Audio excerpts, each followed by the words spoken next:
Ladies and gentlemen, the past 2 weeks, as you know, I've been to AEW Dynamite, and there we go. I've been to AEW Dynamite in Miami and Orlando, but it's good. I would be mistaken if I didn't say we're back, baby.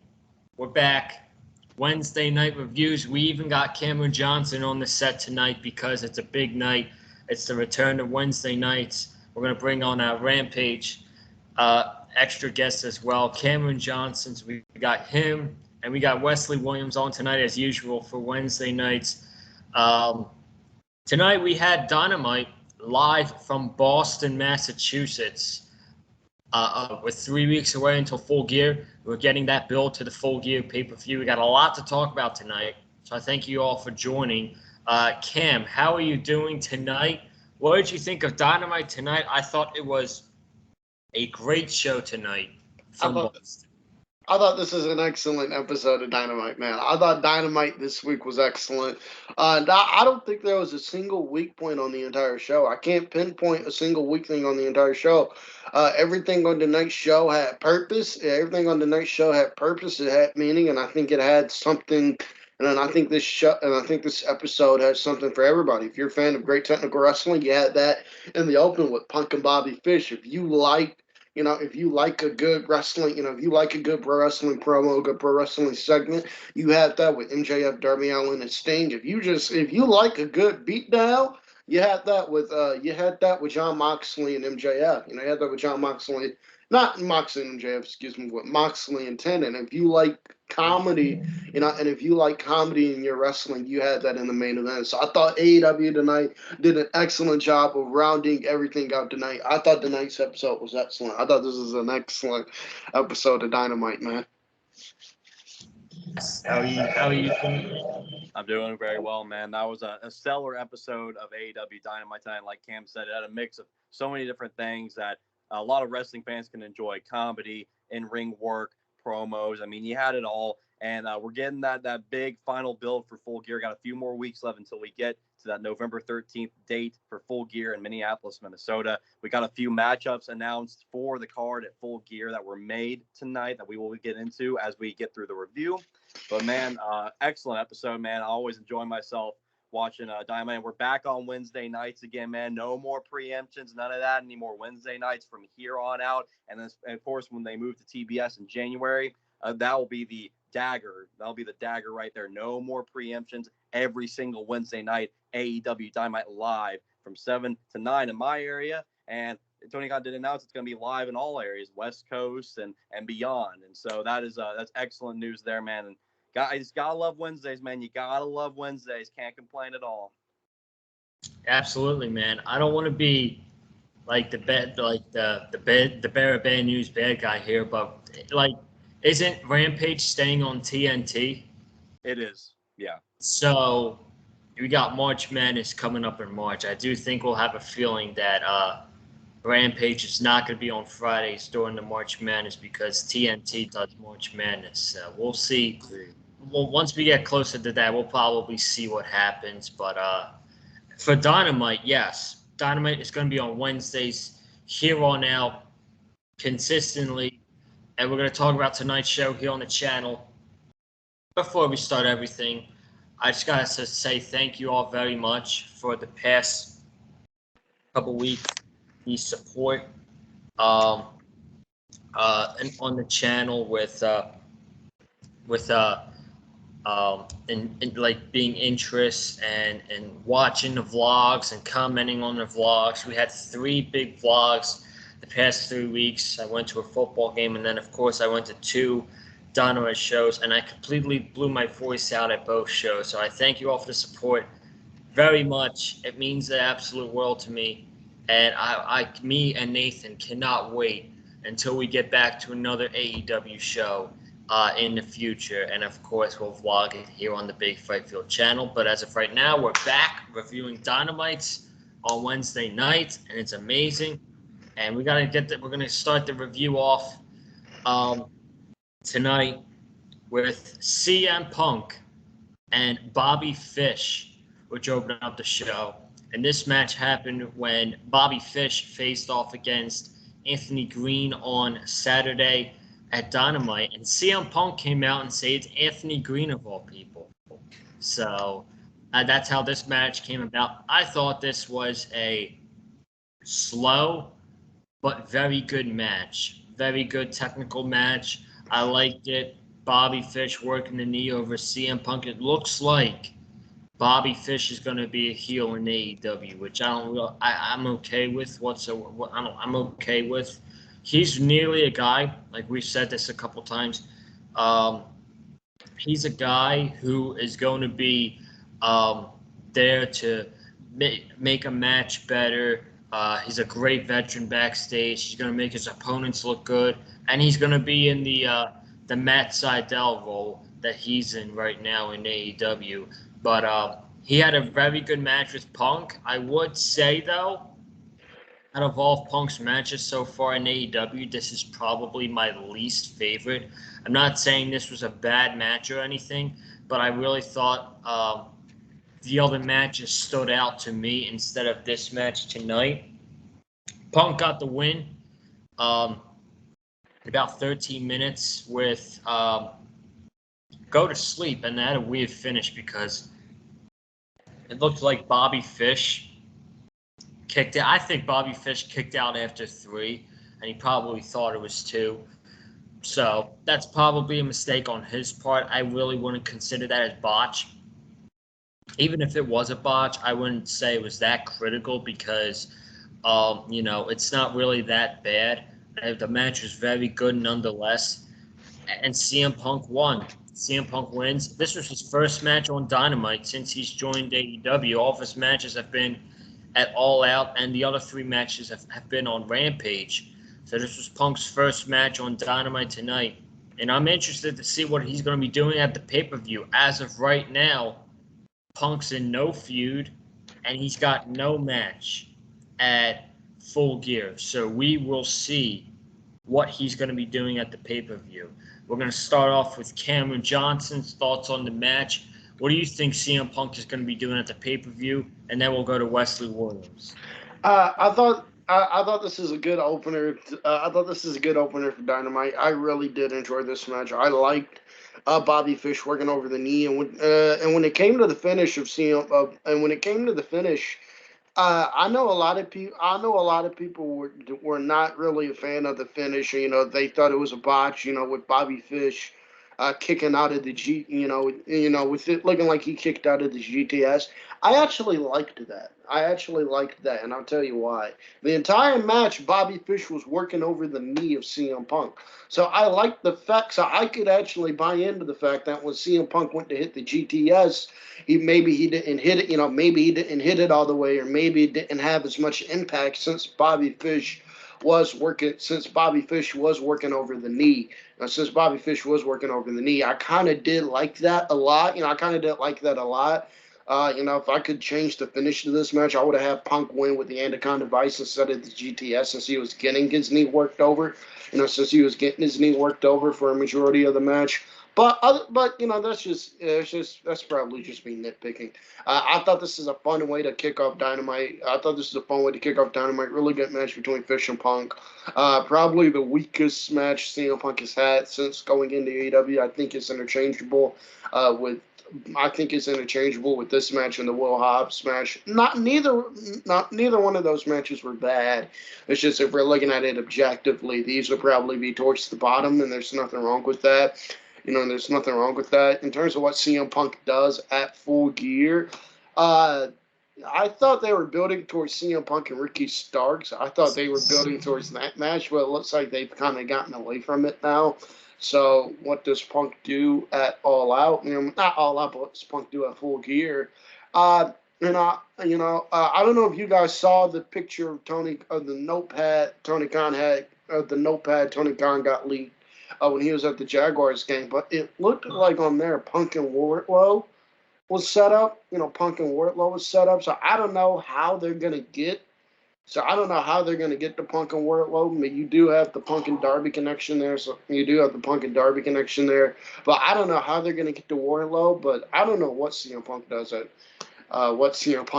Full Gear. Maybe it's Wardlow. Maybe they come back around to Ricky Starks. I don't really know. I don't know. That could be. Now that you said that, that could be Wardlow's accountability that MJF gave him Saturday night on Dynamite, because he did give Wardlow, and I think it was Wardlow and Shawn Spears, an accountability for them to do. And we'll talk about that, Matt, and we'll talk about that segment after this match, because there's a lot of stuff that happened in that segment, and there's a lot of things to point out. So we're going to get Wes's opinion on the match and what could Punk do at Full Gear, and then we're going to talk about that MJF segment. Yeah, I thought this was a solid opening match here. Yeah, probably the weakest of Punk's matches up to this point, but not to take away from the match. I thought it was a great way to kick us off here on Dynamite. Solid. But yeah, even with the weird finish, I thought it really didn't take away from the match. I feel like it was a very minor thing, nothing to really be like, oh my gosh, like be up in arms about. But yeah, it was weird. I'm not sure why that did happen. But Punk did look back at Paul Turner after that match, like he looked at him with the look of like, you done fucked up, pal. And so I don't know if that meant anything. If Punk's kind of pissed at Paul Turner, but he didn't give a look at Bobby Fish, so I don't know. But that it may not be much of anything, but it's still, regardless, a solid match. Punk wins, of course, and what he does at Full Gear, I'm not sure. I'm with you, Cameron. I thought it was going to be Punk and Ricky Starks, but it seems like they've tailed away from the Punk and Team Taz stuff. It seems like Punk's he's kind of free roaming right now and just facing different opponents. So I don't know what they do with Punk at Full Gear, but I feel like you got to have a match for CM Punk at Full Gear. I feel like having him not on the card is just a mistake. I feel like you got to have some for him. So, if what was said on Tony Khan's notepad, if Punk and Wardlow's the direction, I mean, they got 3 weeks to build to it. So, I mean, I don't know what they can do to really build towards it. I mean, there is the Darby Punk connection, but, it's weird. I just kind of feel like it'd be kind of weird to maybe like kind of quickly transition into this whole feud with Punk and Wardlow just a few weeks out of the pay-per-view, but we'll see what happens. But I do feel like CM Punk's going to have some sort of role at Full Gear, because I just couldn't see the pay-per-view not having a CM Punk match. So we'll see what goes on, but I think it will be something that we're going to be genuinely excited about. Yeah, I mean, we'll have to see what happens. We got 3 episodes of Rampage and 2 episodes of Dynamite left, so a lot could happen at those episodes. So we'll have to see what happens. But this next segment, we got a lot to talk about. MJF had a match scheduled. He faced some local dude from Boston, Massachusetts, and he beat him in 40 seconds. It's not really what it's about. So let's just cut to the chase. MJF grabs a microphone, of course he does, and he talks to the Boston. He shits on Boston. He calls them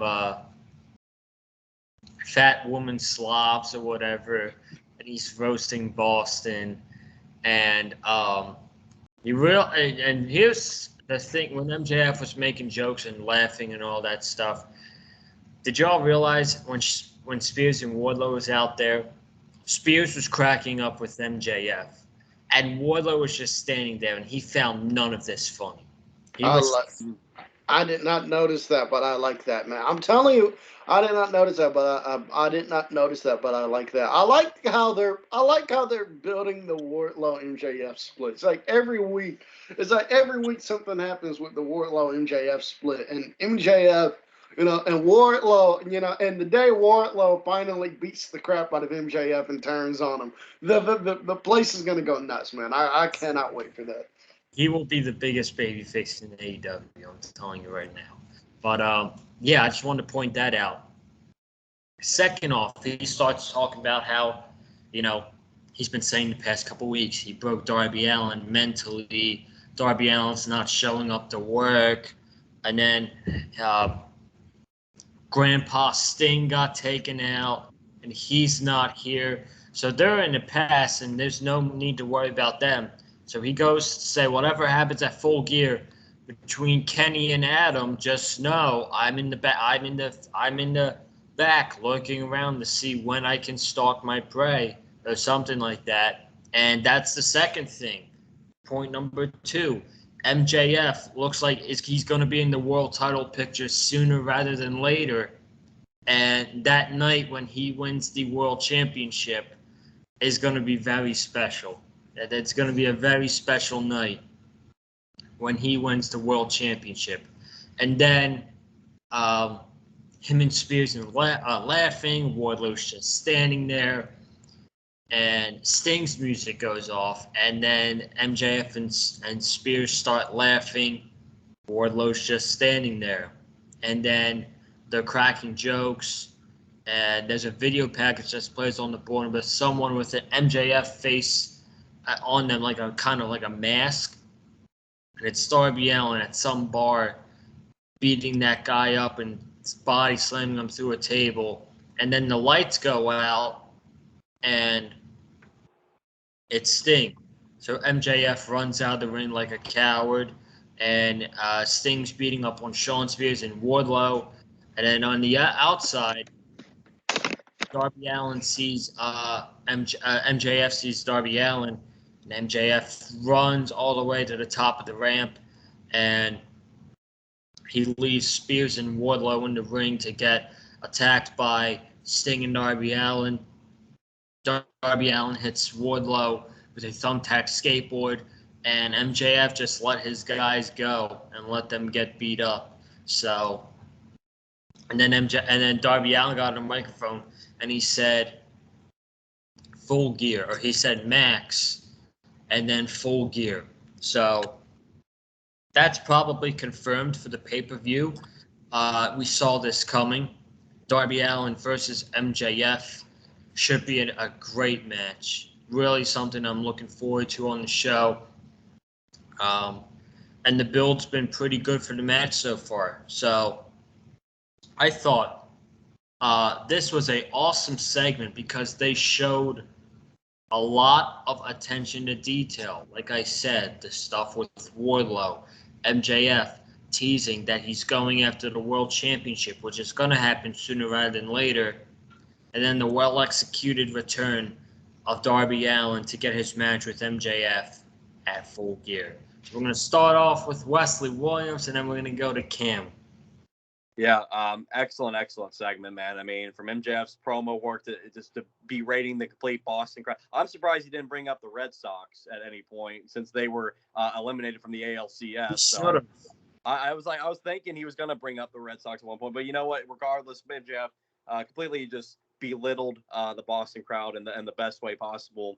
And then Sting, I love the whole vignette that was shown on the Titantron and the words, now time to hurt you physically. And that was such a great thing there. And then Darby Allen beating up the dude with the MJF mask on. I mean, it's all so good. It's typical Darby Allen that we've seen from his mysterious and just great vignettes that he's done over the course of his time in AEW. And man, I cannot wait for this matchup at Full Gear between MJF and Darby Allen. You know, these guys are going to come out there and just completely destroy each other, and it's going to be awesome, man. I mean, they are two of the four pillars of the future of professional wrestling and the future of AEW, and it's going to be a great time to watch. And they've done just a masterful job of building up this feud, and seeing Darby come back tonight in the way that he did, and I like. MJF, he ran away while Shawn Spears and Wardlow were getting beat up. And I feel like that's another little thing to add on to Wardlow eventually turning on MJF, because we know it's coming. I think, honestly, I think after Full Gear, we're probably going to end up seeing the Wardlow MJF feud come to blows. Because they're playing the seeds for it more and more often every single week. I feel like that's the direction they'll probably go. And then MJF starts to kind of transition to that world title picture. Because I firmly believe that, after Hangman does win the AEW title at Full Gear against Kenny Omega, I think MJF eventually will be the one to dethrone Hangman Page, because, Hangman Page, biggest babyface in all pro wrestling, the biggest babyface in AEW. Who better to take the title off Hangman Page than the biggest heel in professional wrestling, the biggest heel in AEW than MJF? And I don't think it's going to happen immediately, but eventually when the time comes, when the time is right, MJF will dethrone Hangman Page after Hangman's had a great run as AEW champion. But for right now, we got Darby and MJF to look forward to at Full Gear, and man, it's going to be a barn burner. Cameron? I thought this segment was excellent. I thought this was an excellent segment. I had a lot of fun watching this. I talked to you guys about this before we came on air. One of the things I enjoyed most about that segment, one of the things this segment reminded me of, is the Shawn Michaels Montreal promo from 2005. For those of you that don't know that promo, in the build-up to Shawn Michaels versus Hulk Hogan at SummerSlam 2005, Raw was in Montreal. This is back in 05. And Shawn Michaels cut truly one of the greatest promos in the history of wrestling. And in that promo, Bret Hart's music goes off. And that entire crowd went nuts. But Bret Hart doesn't come out. Bret Hart doesn't come out. Instead, it's Shawn Michaels playing a trick on the Montreal crowd, and he's like, "Who's your daddy, Montreal?" And like that entire place booed him. I bring that up because during this segment here, when the lights went out for the first time and they played Sting's music, only for MJF to go, you people fell for it. You people fell for it. He's not actually here. And then when the lights go off the second time and they show that video and Sting actually comes out, I thought that was great. I thought that was great. When the lights came out, I thought Sting was coming down from the rafters. That's the thing. I thought Sting and Darby were coming down from the rafters, but they didn't. And instead Sting hits. I think he hit Sean Spears with the bat. Then we get the reveal of Darby. I thought everything about this segment was very well done. I thought this is an excellent segment. Very well done. Darby Allen and MJF at Full Gear is going to kick a lot of ass. That match is going to be awesome. And MJF entering himself into the world title picture. I think Full Gear is where MJF takes the title. I think MJF takes the championship at Full Gear. And then not Full Gear, excuse me, Revolution, excuse me. I get the AEW pay-per-views mixed up. I'm sorry. I think Revolution is where MJF wins the AEW championship from Hangman Page. But either way, man, I cannot wait for it. I can't wait for it. MJF and Hangman, it's going to be a great feud. And MJF with that world title, this is going to be absolutely great. So this was an absolutely excellent segment so far. This was an excellent segment. Of course. We had the TNT Championship on the line, which I thought was going to be the main event of tonight's show, but it was not. We had Ethan Page against Sammy Guevara. High expectations in this match. If Sammy lost this match, not only the Inner Circle forever. I don't know what just happened with that cameras there, but there we go. If Sammy lost this match, he would leave the Inner Circle forever, which, in my opinion, I don't like that stipulation because it makes the match way too predictable. No one in the wrestling community thought that Ethan Page was going to win the TNT Championship tonight against Sammy Guevara. But if Sammy lost, then they would not get their 5-on-5 match at Full Gear. This match was great. It felt like these guys were going out there and they were wrestling for the world title instead of the TNT title. Like, this match legit meant everything to these guys. And I really like how the guys put over the TNT Championship as the most important championship in AEW because it makes it look like the workhorse championship. It makes it prestigious, unlike the said Intercontinental Championship or the United States Championship, just to point it out there. But this was a great match. Couple of spots in the match. Sammy and Ethan Page brawled before the bell even ring. That moonsault that Sammy did on the outside of Ethan Page, oh my goodness, man. That was freaking beautiful. I thought he was going to miss him, but he got it. And then the Ego's Edge on the top rope really scared me because Sammy reversed that from Ego's Edge to a Hurricane Rana, and he looked like he landed on his head, but he did end up being okay. And he pulled out the win with a small package at the end. And after the match, Scorpio Sky comes out to attack Sammy, so it's a 2-on-1 beatdown. Then the rest of the Inner Circle come down. and Jericho cuts a promo, and it's like the 5-on-5 match between the Inner Circle and American top team, led by that fat-faced dipshit Dan Lambert. It's going to happen at Full Gear, 5-on-5, and not only is it going to be a 5-on-5 match, it's going to be a Minneapolis street fight, which means the Inner Circle is going to kick the absolute crap out of the American top team, which I can't wait to see happen. Come on, Inner Circle. I really can't stand those guys after these past two shows, man. But yeah, that great TNT title match, Sammy retains, and they tell Sky and Paige to tell their guy Dan Lambert to show up next week in Kansas City because they're going to pick the 3 members of American Top Team. I have a feeling that Dan Lambert is going to wrestle at Full Gear. I have a feeling. It's going to be Junior Dos Santos, Jorge Masvidal, and Dan Lambert. I have a feeling. What about? Well, we'll get to we'll talk about the match, then we'll talk about the possibilities at Full Gear. We're gonna start with Cam on this one. Well, first off, I just want to say, instead of getting Dan Lambert in the ring, can we get Paige Van Zandt in the ring? Can we? Can Paige Van Zandt take Dan Lambert's spot here? I know Tony Khan don't do the intergender stuff, but Tony Khan, I'm begging you, man. Instead of putting Dan Lambert in there, put Paige Van Zandt in the ring. I promise you'll get a lot more pay-per-view buys that way. I promise you.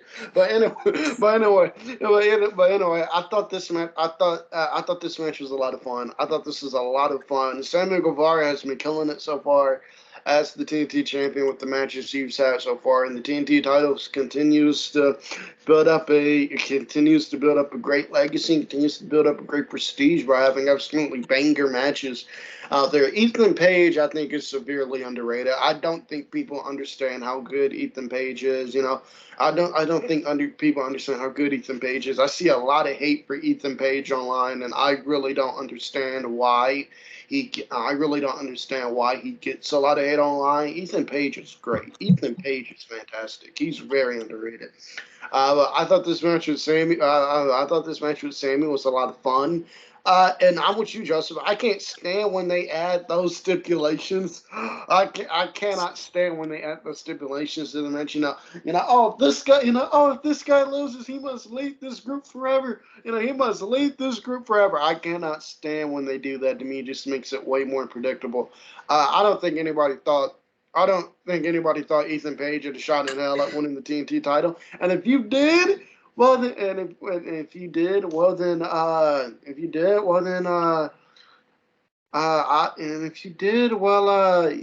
think you had the highest IQ in the world, quite frankly. If you thought Ethan Page was walking out with the TNT title, but I thought this was a lot of fun.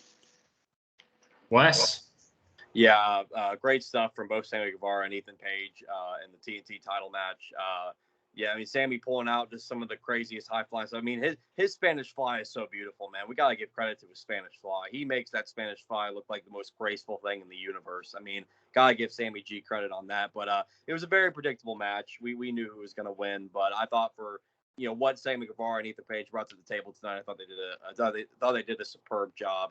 And I will point out this. I when Jericho and the Inner Circle came out and then full pyro, and then them waiting for the crowd to join in on Judas. I thought that was cheesy. I was like, okay, I mean, like we could maybe like scrap that a little bit because I mean it's whatever. I'm obviously not gonna make a big deal over it, but I just thought that was really cheesy how like the Inner Circle ran out like Judas full pyro everything. I was like they made it like a grand spectacle like that they were coming out, and I was like it was a little bit unnecessary, but it's fine though. I'm not gonna crap on it too much, but I just wanted to point that out. But yeah, I do like the fact that they made it a Minneapolis street fight at Full Gear. It has me a little bit more excited now for this match because beforehand I wasn't really looking forward to this 5-on-5. I thought, it'll probably be an okay match. But now it's a street fight. It's gonna be tornado rules. I think it's actually gonna be pretty fun. I think with Jericho involved and everything, I think they're gonna make it a very fun spectacle. And I'm with you, Joseph. I think the three people out of the American Top Team that will be announced will be Masvidal, Dos Santos, and Dan Lambert. Just to fuck with Dan Lambert because he's a fat-faced dipshit after all. You know, he is a fat-faced dipshit. We got to make sure he knows that on November 13th. So I think that's what we're going to do there. But we'll find out what Sammy has to say about that. But it should be fun, though. I'm looking forward to it just a little bit more now with it being a street fight at Full Gear. So. You think Dan Lambert will pull off any crazy spots in that street fight? Oh, he's got to pop a destroyer. He's got to pop a destroyer. If he's not popping a destroyer, then what are we doing here in AEW? We're gonna get a destroyer. We're gonna get a destroyer, a Frankensteiner, and a shooting star, bro. That's what we getting from Dan Lambert. Lambert he should do Sammy 630 on Sammy Guevara. That's what I do. He's got. That's what I'm talking about. He gonna be. Don't worry. He gonna be in his bag at Full Gear. I guarantee you. Dan Lambert doesn't pull the 630. He's a coward. Oh yeah. I can't wait for that match, dude. That's gonna be something else. Inner Circle wins, right? I think so. I think it's obvious. Yeah. Yeah. So we'll have to see what Lambert says next week about this match at Full Gear, but it should be fun. And Sammy Guevara retains the TNT Championship, and he's going to continue to do great things with that title. So we are going to move on here, and we're going to talk about what I thought was the match of the night. This match was amazing, fantastic. A lot of words you can say about this match. It was the first round of the TBS Championship. We had Serena Deeb against Hikaru Shida. I kind of wish this match happened last Saturday instead of tonight because I could have seen that over Ruby Soho and Penelope Ford. But it's all right at the end of the day. But this match was fantastic. This match, honestly, was better than their first match, in my opinion. I was way more into this match than the match they had the first time around. And what was I going to say? This is probably up there with some of the top women's matches in AEW this year. I wouldn't say it was better than Britt Baker and Thunder Rosa, but I would say this is second. I would say this was better than Britt Baker and Red Velvet, and I'd probably say this was better than Chris Statlander and Britt Baker with their match at All Out. This was just a fantastic match. They told a great story, and Serena Deeb is just absolutely unbelievable, and she is no doubt. Obviously, Britt Baker's the top heel in the division, but you could build Serena Deeb if you wanted to as one of the top heels in that women's division, and she's already been playing a great heel. She got booed during her entrance. Shida was the clear babyface. By the way, she's probably not watching this, but shout out to Hikaru Shida. I met her last Saturday. She's pretty nice. We had like a 2-minute conversation too. It was pretty cool. So, but this match was fantastic. Serena Deeb destroyed the knee of Hikaru Shida, so to the fact where Shida is not even walking anymore. And then Shida was not only desperate to move on, but to get that 50 wins as well. And she ended up getting it. She escaped from Serena Deeb's submission hold. She escaped from I think she hit like a fairy tale ending type of move that Tommaso Ciampa hits, and then she got the lucky roll up. That lucky roll up that Sammy Guevara got. It's been very, very. It's been happening a lot during the show. We got 2 roll ups tonight, but Hikaru Shida won. She got her 50th win, but at what cost? Because at the end of the match, Serena Deeb absolutely destroyed the knee of Hikaru Shida, hitting her with the steel chair over and over again, trying to break her knee. And I don't know what happens, but something tells me this is an out of Hikaru Shida having to, unfortunately, not be cleared to wrestle Nyla Rose in the next round of the tournament. I don't know what happens. I don't know who would place Hikaru Shida, but I don't know what's happening. And we're going to have to figure all this out together. But We are going to start with Cameron Johnson, and then we're going to go to Wesley Williams for this match. Did you think this match was fantastic like I did? I sure did, man. This was an excellent match, man. This match is excellent. I thought this match was excellent. Just really fun. Serena Deeb is incredible, man. She really is. They call her the woman of they call her the woman of a thousand holes. They call her the woman of a thousand holes, or as Chris Jericho would probably put it, the woman of 1,004. Or as Chris Jericho put it, the woman of 1,004 holes.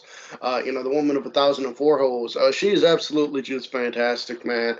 She's absolutely fantastic, man. Female Bret. I've seen some people refer to her as female Bret. I've seen some people refer to her as female Bret Hart. Hey man, that woman is a machine. That woman is a machine. You put that woman in there, you're getting a great match. Hikaru Shida is obviously great at what she does, so you put the two of them together. That sounds like a recipe for heaven right there. This was an absolutely great match. I loved Serena Deeb working over the knee in particular. I loved the spot where Serena Deeb gave Shida the figure four on the ring post, around the ring post. I thought that was great. I thought that was great. I just thought this is very fun. I thought this was a very fun back and forth match here with Hikaru Shida getting the win, which shocked me. They had a winner in this match. It actually shocked me. With Shida getting the win, because even though Shida was my pick going into this match here, they had some close moments in this match where I thought Deeb was going to get it. Like I remember Deeb had Shida in like a reverse figure four. Like a reverse figure four, and I thought Shida was gonna tap. I thought Shida was gonna tap there. I thought when Serena Deeb was trying to hit the fairy tale ending, was trying to hit that fairy tale ending, I thought that was gonna be it there. I thought she was actually gonna hit it, and that was gonna be it there. So the roll up finish kind of came out of nowhere, but I loved it, man. I loved it. This match was excellent. Serena Deeb and Hikaru Shida get my props. They get my props for this match here, because this match was just absolutely fantastic. This match was excellent. Now, what do you think happens with Shida? Do you think they're going to take her out of the tournament? What do you think? I think with Hikaru Shida, we get what we usually get with these type of baby faces, which is, I think she comes out as the valiant baby face. I'm gonna fight no matter what. And I think that sets up Nyla Rose beating her. So I think her getting attacked by Serena Deeb, not only do I think that kind of extends that feud, but I think you kind of have a reason now as to why Shida lost to Nyla. I think you kind of have a reason now as to why Shida lost to Nyla Rose. Because I think Nyla Rose is winning next week, but I think Nyla Rose is winning whenever that match happens. I think you kind of now have like a storyline excuse as to why Hikaru Shida lost. Shida lost this match here because she wasn't 100%. She tried to go in there and fight anyway, but she wasn't 100%. So Nyla Rose made quick work of her, and Nyla Rose was able to get the win. I think that's what they're going to do. I didn't even think about that. That's probably what is going to happen. And Nyla Rose is probably going to be in the final four of this tournament. I mean, they might not, because that's typically WWE booking there. So I don't know if they do it. I just think that's a possibility. Yeah, we'll see. There's a lot of possibilities now. Let's see what Wes has to say. Well, absolutely phenomenal matchup from Serena Deeb and Hikaru Shida tonight. I mean, I enjoyed it more than their first matchup. The first matchup was great, not to take away from that. But the second matchup, when it really matters with this TBS title tournament, I mean, these two women went in there, absolutely killed it. I mean, I don't know if I could praise them any more than I already have, man. I mean, I even, tweeted about it. I mean, definitely. I mean, I know it's only, I think, the second match we've seen in the tournament so far, but best match of the tournament up to this point. I mean, I don't know how you're going to be able to outdo that, because I feel like those two women just, again, they went in there, they killed it. And it was a toss-up, who could win this match. I mean, it really could have gone either way. It was kind of an unpredictable match, which I like. I like that it was unpredictable. But ultimately, I figured Cheetah was going to win. And I love the transition at the end when she rolled up Deeb. I mean, Deeb had her, and then that little transition, just turning it over on her. I mean, it was beautiful. I mean, it's such a swift transition. So it's little details like that, wrestling matches, I just love a lot. And then Deeb, attacking Cheetah after the match, going after the injured leg. Just adds more to her heel work. And when I saw her, locking in that figure four on the ring post, I think even the commentary brought up how that was Bret Hart. Bret Hart did the same thing many years ago, and I was like, yeah, I mean, she shows big vibes of Bret Hart, man. It's so great to see. I mean, Serena Deeb deserves, like, I feel like she deserves way more credit than what she gets, because she is truly a remarkable professional wrestler. And I think, she's definitely going to be a champion at some point in AEW. I mean, I don't know how you couldn't put a title on her. But we'll see what happens with Sheeta in the next round. I feel like, I'm with you, Cam. I think it's going to be kind of like a valiant babyface type of deal with Sheeta, where she's going to keep fighting through it. It doesn't matter how hurt she's going to fight through it. And we'll see how she fares in the next round against Nyla Rose.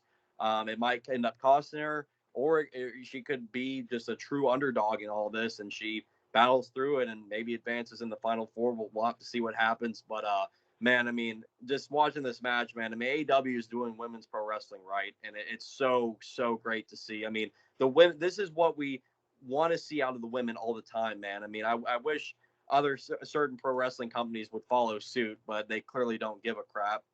But over in the land of sports entertainment, they're not really focused on women's wrestling. They're more focused on the looks, which should never be the focus, because at the end of the day, the women deserve to go out there and kill it just as much as the men do it, because the women, there are some special women in professional wrestling now, man. Serena Deeb and Hikaru Shida are two of those special women in AEW that just go out there and they know how to wrestle, and they know how to just excite a crowd in the realm of professional wrestling. It is just a beautiful thing to see, and it deserves all the love that it gets. It deserves all the praise that it gets. And I hope everybody, watched this match tonight and they looked at it and they're like, man, women in professional wrestling is truly a great thing. And I definitely put this up there, with the Britt Baker versus Thunder Rosa. I'm not gonna say it was better than Britt Baker and Thunder Rosa, because that's still my number one women's match all year. And I don't know if anything's gonna top that, because I loved everything they did with that match. But Serena Deeb and Hikaru Shida is definitely up there with the Britt Baker versus Thunder Rosa match, and then of course the Britt Baker versus Chris Statlander match, which I thought was awesome at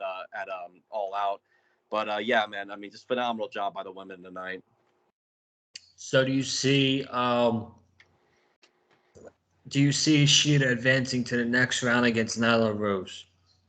I think she's gonna battle through it. I think she's gonna, just again be a valiant baby face. I think she's gonna battle through the pain, and you will have to see if it ends up costing her, because I can't really tell if they're gonna still go with Sheeta to advance to the final four, or if they're just gonna go with Nyla Rose. But I think Sheeta is gonna be, she's gonna be brave. She's gonna be courageous. I mean, she's just gonna go out there and still do her best to win. Because as long as we've known Hikaru Shida, and as much as we've seen her on TV, I mean, we know the type of character work that she brings to us, and how she never stops fighting. She never gives up. She keeps going.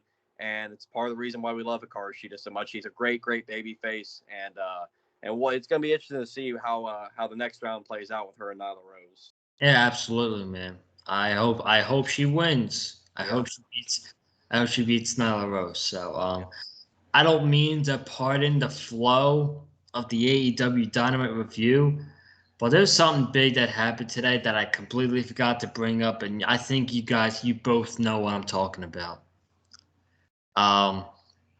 So you guys want to get into it for a little bit? Everything that happened today with Ring of Honor? I'd love to. You absolutely hate to hear about, you absolutely hate to hear about stuff like this, with the wrestling promotion, them releasing everybody from their contract. And from what Sean Ross Sapp reported, it's looking like this was a Sinclair call. For those of you that don't know, Sinclair Broadcasting Company owns Ring of Honor. They are the current owners. Of Ring of Honor. They took over from Kerry Silken in 2011. In 2011, I believe. And it absolutely sucks. It's looking like this is the WCW 2000 situation, where WCW, even though they were getting ready to come back, and Eric Bischoff had some big plans for them. At the end of the day, they got canceled. And that's what really killed the promotion right there, because without TV, that company was worthless. It absolutely sucks to see this happen to Ring of Honor. A lot of talented men and women down there. A lot of talented men and women down there.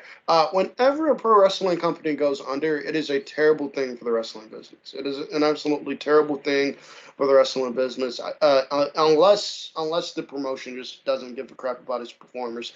But unless the promotion just doesn't give a crap about its performers. But if you're a fan of a promotion or not, but if you're a fan of a promotion or not, anytime a wrestling promotion goes out of business, it's just absolutely terrible. That just means less promotions to watch, less places, less places for these men and women to work. It absolutely sucks.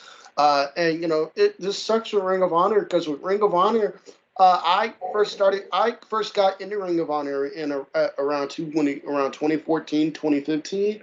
And from what I saw, it was a truly different alternative at that time from WWE and TNA. It was just an absolute breath of fresh air. Ring of Honor introduced me to a lot of these guys. And Ring of Honor introduced me to a lot of people you see today. It introduced me to a lot of people like Adam Cole, Kyle O'Reilly, Bobby Fish, War Machine, War Machine, Jay Lethal, the Briscoes, the Bucks, and introduced me to a lot of these guys here, and then introduced me to a lot of these guys. And without Ring of Honor, you don't have AEW today.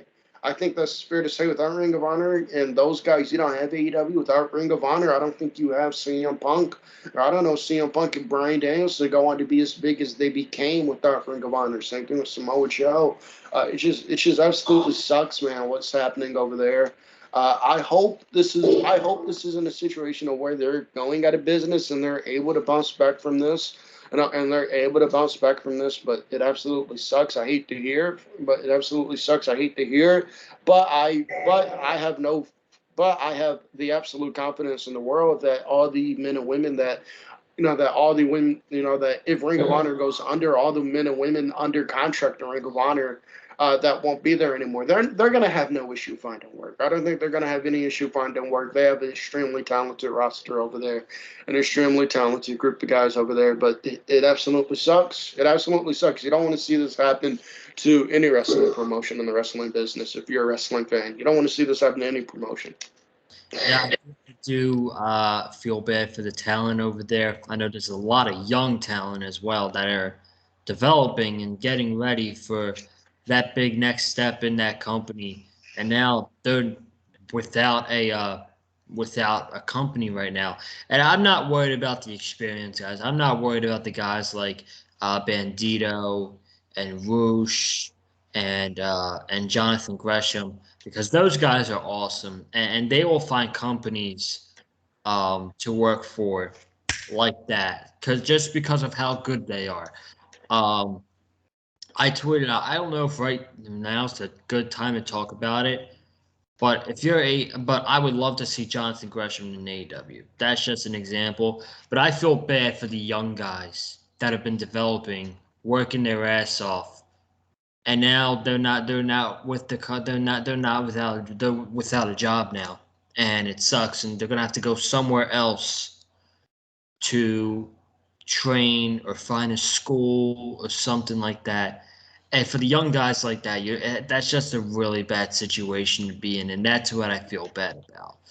Um, but I'm just hoping at the end of the day, everybody can land on their feet and find success. And Wes, we'll get your thoughts on it, and then we will continue the Dynamite review. I totally forgot about this as well. I wanted to bring it up in the beginning, but I forgot, and I didn't want to go the night without talking about it. So, yeah, it's super unfortunate news. When you really think about Ring of Honor has been a breeding ground for so much wrestling, like AEW. I mean, I feel like it was a breeding ground for pretty much for AEW. I mean, without Ring of Honor, I mean, we wouldn't have never seen probably the likes of all these wrestlers that we've seen that made it big in professional wrestling. Guys like CM Punk, guys like Bryan Danielson, guys like Nigel McGuinness, guys like Samoa Joe. I mean, so many guys that went through Ring of Honor that made big names for themselves. And then, of course, in the later years with Adam Cole, Kyle O'Reilly, Bobby Fish, the Young Bucks. I mean, it's just I mean, we probably wouldn't be seeing these guys like in an AEW. We probably wouldn't see an AEW at all if it was not for Ring of Honor. And it's just horrible to hear. I hate seeing wrestlers lose their jobs. It was the exact same thing when all the WWE releases happened. I hated seeing everybody just lose their jobs, but you still have that confidence. And I certainly have that confidence that a lot of these experience and these homegrown talents and Ring of Honor that have made names for themselves already, I think they're going to be able to easily find jobs elsewhere, whether that's an NWA, whether that's a New Japan, whether that's an Impact, or whether that's an AEW. There are certain guys or certain women I could see doing something in AEW, but of course AEW can't sign everybody. But I really hope that wherever they find their feet next, that they have the grandest success.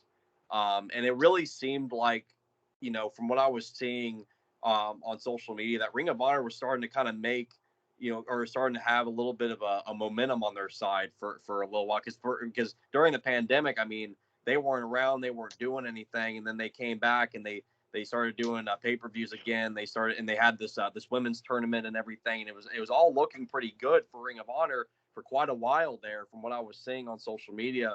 But now it seems like it's pretty much gone down the drain now, and I don't really know right now if this could be just a temporary hiatus or if this is just completely it for Ring of Honor. I mean, we'll have to see what happens, come 2022. But I don't know if things are looking very bright right now. I mean, with all the releases now that happened with Ring of Honor getting rid of the talent, it's just a sad state of affairs right now. And for all the young talent, all the young men and women that are trying to get their names out there, I really hope they're able to find work elsewhere. I really could see if Tony Khan wanted to, and Tony Khan's, of course we know is a very generous individual.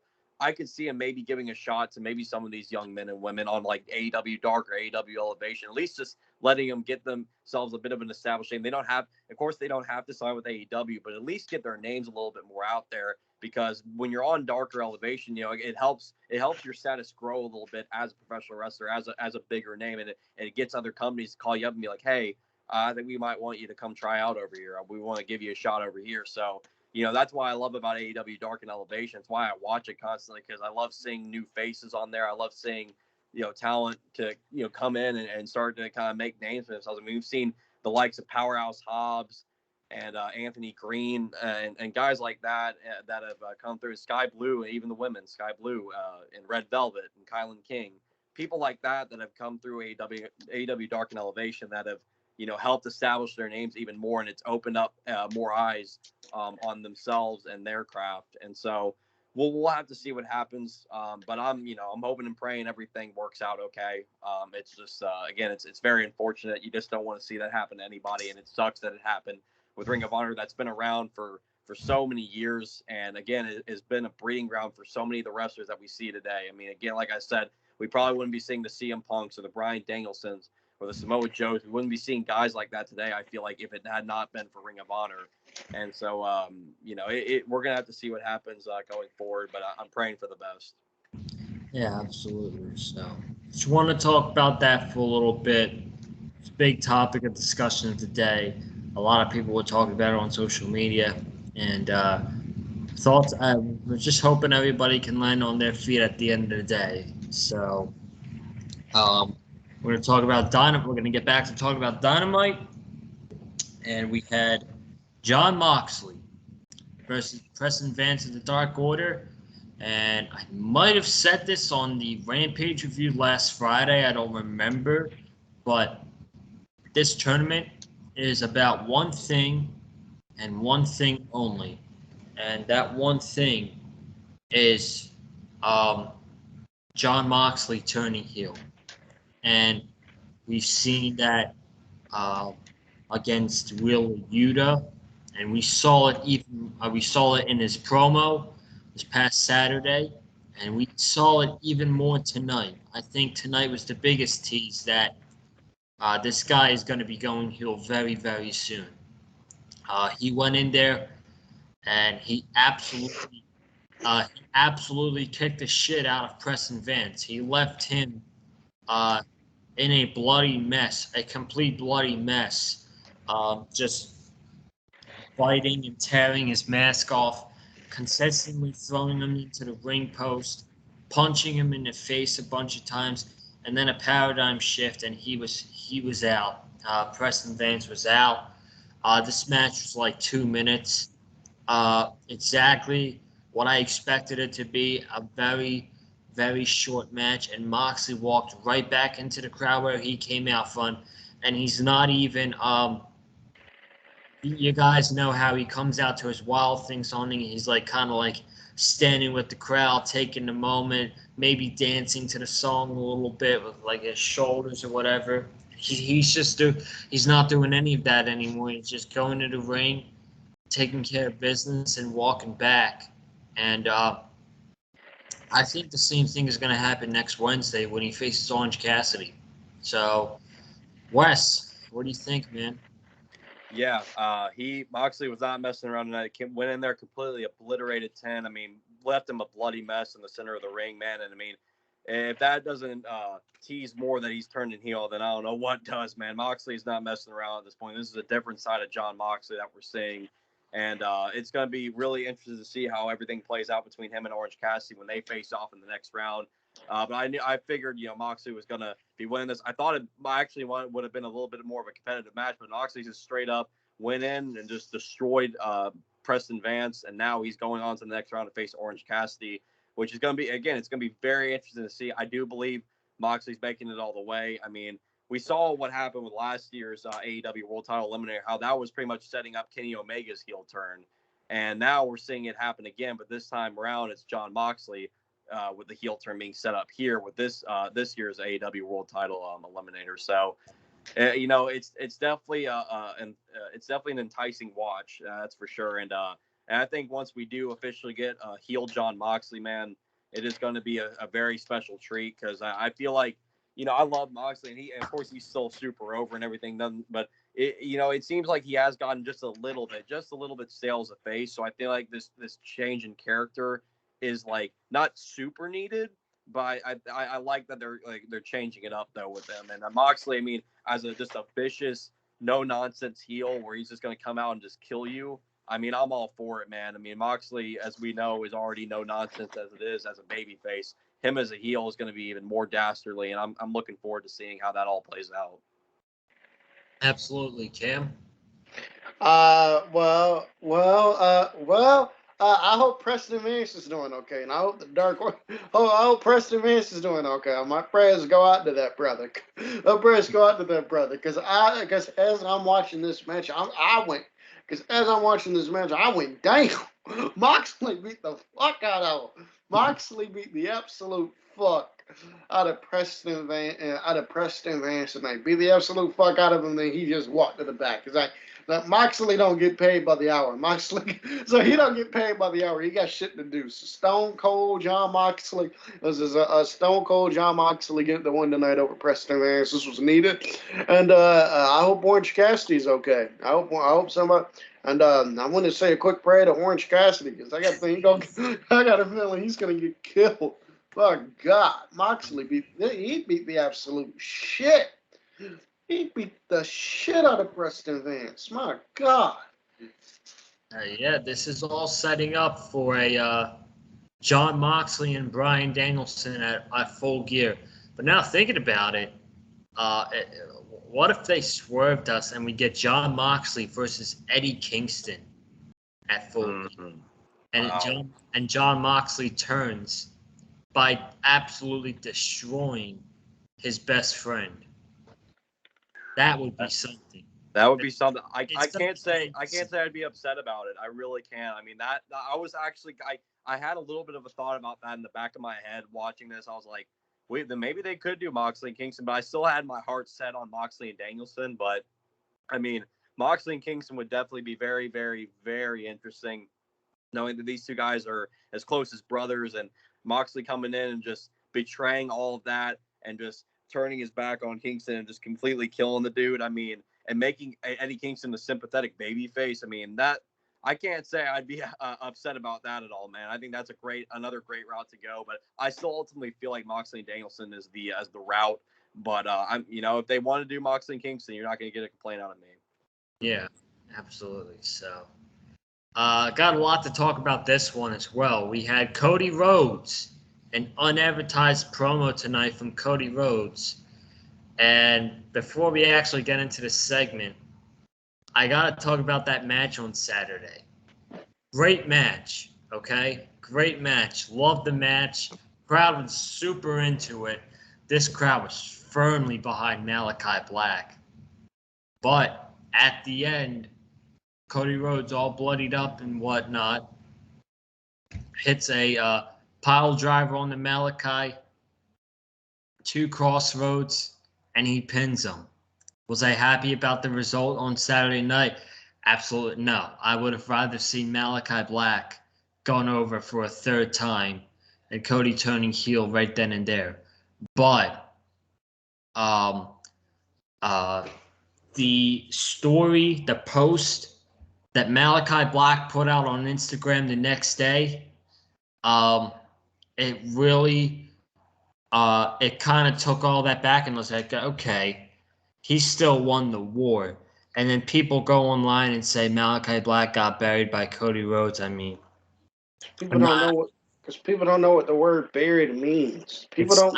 They don't know what the word buried means, and they over exaggerate. Somebody loses one match. Just because somebody loses one match does not mean they're. Just because somebody loses one match does not mean they're buried. Malachi Black is not buried here against Cody Rhodes. It's completely ridiculous. That term needs to die, by the way, because people don't know how to use it. Because people don't know how to use the term. It's just somebody loses a match and all of a sudden they're buried. Like, no, learn what the word means, people. Yeah. And then that promo tonight by Malachi, that short vignette, Malachi Black said a lot. He said, when this feud began, it was me versus the Nightmare Family. And during all of this, for months, I've destroyed the Nightmare Family. I've beaten every single member. I've divided the faction I've divided the faction. I have messed with them mentally. I've beaten Cody twice. And I've gotten pissed off at him, and the crowd has turned on him.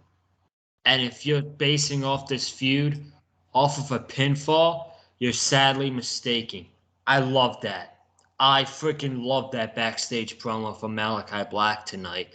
That really just put it put it to bed. It put it to bed that this guy, he's more than okay. He's good. He's good, Malachi Black. So I loved that short vignette that they did toward the beginning of the show because it kind of justified him losing to Cody. So now I'm not mad. Was I mad at the moment? Absolutely. But now I kind of understand it. And I still think Cody is going to turn heel.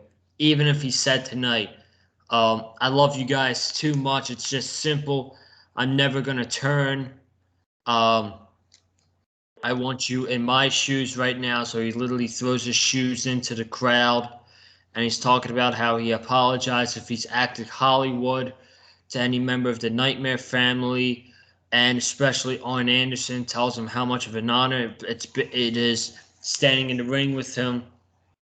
And he talks about it's okay to cheer, it's okay to boo, but remember who really built this place. And who writes the checks. I think that's what he said. I think. Tony Khan write the checks, Cody. Yeah, exactly. But this let out Andrade El Idolo, who came out, and he actually cut a good promo. Andrade, Vince McMahon can say, "Oh, this guy doesn't speak enough Spanish. He doesn't speak good Spanish." He can shove that off his ass because Andrade, in my opinion, Andrade spoke fine English tonight. Okay, he called Cody a blonde bitch, and he says, "You care about the crowd too much, and I don't care about these people. So why should you?" Eventually, that's what this turn is going to be about. It's really going to be about you don't want me. Well, then you know what? F you. I don't want you anymore as well. I don't need you. That's really what I think is going to happen right now. I guess the main heel turn happening right now is Jon Moxley, and they just want to focus on that, and then they'll do Cody maybe later in a few months. I still think he's turning heel. It's gonna happen. It has to happen. So this leads to the lights going out. Malachi Black's in the ring. Spit the mist to Cody. And we got a beat down from Malachi and Andrade on Cody and Arn Anderson. And out came Pac for the assist. We had Pac taking out Andrade. And we had Malachi running away from Pac. But then Pac knocked Malachi Black. And he gave him the double middle finger while standing in the crisscross position. And he was laughing too. That was great. That was freaking great. And it looks like, by the looks of it, we're setting up for a tag team match. It's Cody Rhodes and Pac against Andrade and Malachi Black at Full Gear, which I don't mind that. It's a way to get all of them on the show besides doing two separate singles matches. And next week in Kansas City, we're getting Cody Rhodes and Andrade as the main event. And I think that's going to be an awesome match. But if I had to put my money, I'm probably going to say Cody's going to go over. So I thought this was a fine segment overall. Not too bad. Pretty fine. We'll start with Cameron, then we'll go with Wes. I got a question regarding the whole Cody Rhodes heel turn thing. Sure. Do you guys think, because I was thinking about this, and I'll post this question tonight on Twitter. Do you guys think Cody Rhodes could pull off like a Bo Dallas type heel turn, a Bo Dallas type heel run, where Bo Dallas when he was the NXT champion back in 2013, he was a guy who acted like he was a babyface, but he was really a heel. He acted like he was a babyface, but he was really a heel. He would come out there, he would tell the Full Sail crowd, "Oh, I love you guys. All you got to do is believe," and blah, blah, blah. But, like, deep down, he was a heel. He acted heelish. Do you guys think that could work with Cody, since Cody tonight was like, "I'm never going to turn. I love you guys too much"? Do you guys think that could work with Cody? Because the guy has to go heel. Because I think the guy has to go heel. He just has to. He is just dying out there as a babyface, and I don't know how many more people want to see him as a babyface right now. And it's not like a John Cena scenario where Cena, even though a lot of people wanted Cena to go heel, he was still the biggest star the company had, and he was still their moneymaker. He was still their moneymaker. So it was like, well, why are we going to turn this guy heel? With Cody, on the other hand, it's just not about Cody. Like if you were to turn Cody heel, it's not like it's not like, oh, AEW would be, desperate or whatever. No, you got Hangman Page, you got Darby Allen, and you got CM Punk, you got Bryan Danielson. But, like, I'm just wondering, do you guys think that type of heel run with Cody could work? I think it could. I think it's possible that they could go that route. Well, we'll see. I mean, Cody's a great worker. He knows how to deliver promos. He knows how to, deliver great character work. And I thought, like, this was quite a promo from him tonight, too. I feel like, people were saying, like, the "I will not turn" line from him, like, that was so cheesy and corny. It's like, that's the point. It's like he knows, like, he understands what he's doing with this promo and tonight. And so I just thought it was super interesting. But I could possibly see that turning out at some point, but we'll have to see as time progresses. But I mean, yeah, Cody is really desperate for a heel turn at this point. I mean, I just feel like you can't really go much longer with him as being a proud and true baby face. Yeah, exactly. So we will see what happens. I imagine that crowd is going to cheer Andrade over him next week. So speaking of next week, Dynamite is in Kansas City. We got Cody Rhodes against Andrade El Idolo. Should be an awesome match. Anna Jay against Jamie Hayter in the first round of the TBS Championship Tournament. And in the semifinal, we have Jon Moxley against Orange Cassidy. By the way, Tony Khan knows what he's doing. Ratings are going to soar during the Anna J. Jamie Hater match. I'm telling you right now. Ratings are going to soar. That's going. I'm telling you right now. That's going to win the key demographic right there. I'm telling you. That's going to win the key demographic right there. I'm telling you. Anna J. and Jamie Hater. That match is them ratings going to soar throughout that period. Tony Khan knows what he's doing.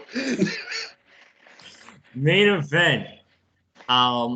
We had the Dark Order against the Super Elite. So we had Stu Grayson dressing up as like a Viking or whatever.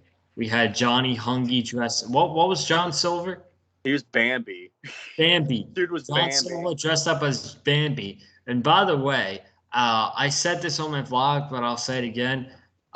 John Silver is a freaking cool dude. Let me tell you, man. John Silver is an amazing dude. Shout out to him as well. So we had John Silver dressing up as Bambi. We had Evil Uno dressing up as a cowboy. And we had Colt Cabana dressing up as Brandon Cutler. I thought that was great. I love that Cutler costume. I did too.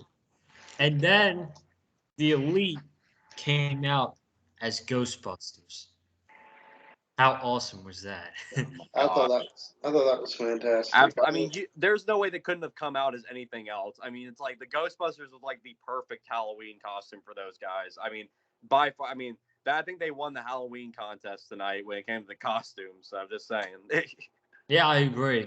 So, once in a while, I feel like you need an upset win over these shows. And I feel like we got it tonight because the Dark Order won this main event. How did we get there? Well, it was mostly a comedy match, but you know what? It was a good comedy match. It had some wrestling in there, which is fine. And if you make it fun and you don't make it cheesy and look like weird, like kind of like WWE does with most of their characters, I feel like it'll be fine. And this was fine. This was very, very fun. A very fun match. Did you guys notice that the blow up marshmallow, which we'll reveal later, came out with the Elite, but they didn't even show it on camera, and the Elite didn't acknowledge they didn't acknowledge him when he came out. And then we had Nakazawa as a blow up doll who just ran over to Evil Uno and just fell on him. That's fun. I thought that was funny. I really enjoyed that. I thought that was funny. Yeah. Michael Nakazawa coming out as a blow-up doll. The AEW champion has a lot of experience wrestling blow-up dolls. There's a lot of experience wrestling blow-up dolls. I'm talking about Yoshiko, the blow-up doll. If you haven't seen it, that match should be on YouTube. That's a damn good match. I'm not gonna lie. Kenny Omega and Yoshiko, the blow-up doll from DDT. I think back in 2009. That match is awesome. So check that match out if you haven't. And then we had some wrestling during the match. Colt Cabana came out, did his thing. And then the ending. We had the ending where I think it was Colt Cabana who took a low blow first. Then all three members of the Dark Order were in the ring, and they all took low blows. And then they all hit the Dark Order with the backpack, the heavy backpacks that they had, and then they all power bombed Colt Cabana onto the backpacks. No problem with the power bomb like a couple weeks ago with Luchasaurus. All was well. Colt Cabana got power bombed, but we had Alex Reynolds and Alan Angels, and we had a cowboy who ran out there as well and was in the ring, and the cowboy immediately got super kicked by the Young Bucks, and they all went for a BTE trigger. Omega, Cole, and the Young Bucks hit the BTE trigger on the cowboy. The cowboy was knocked out. They went to see who it was. It was Brandon Cutler. And then freaking members of Dark Order knock out the Elite. Matt Jackson's the only one there. The blow-up marshmallow comes in the ring. He reveals himself. It was Hangman Page who got a huge pop. He takes out all the members of the Elite. Johnny Hungy does his finisher airplane in midair on Matt Jackson. And my guy, John Silver, pinned Matt Jackson to win this match for the Dark Order. Hangman Page is hugging with the Dark Order. And we have the reunion. The group is back.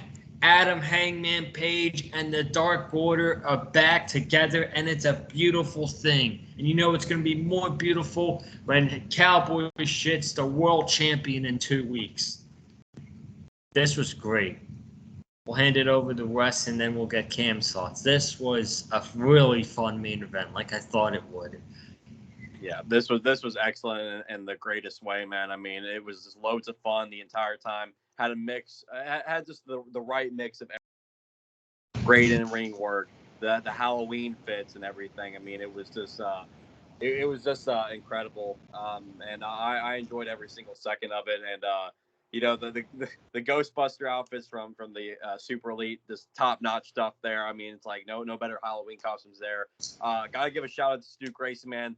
Coming out as Kratos from God of War, man. Big props to you, brother. I mean, God of War, great franchise. I mean, coming out as, and it fits through Grayson perfectly too, because he already kind of looks like a big, a warrior and stuff. So it's like him coming out as Kratos is perfect. Just seeing him, how he looks, and just like it was a top notch costume, if you ask me. But yeah, this was very well booked. I mean, AEW, and I think it really helps too with them being the Elite already on every single Monday on YouTube, is because they're able to do a bunch of cheesy, corny stuff on there. But that's the whole point of being the Elite, is like it's an entertainment show for people watching, for AEW fans and for pro wrestling fans. It's like you're there to watch, to have a good time, and going in, it's like it's satire, and they're just there to have fun, and then just have some goofs, and I love the fact that they implemented it into the main event tonight, because it really just works so well with what they already do on being the Elite.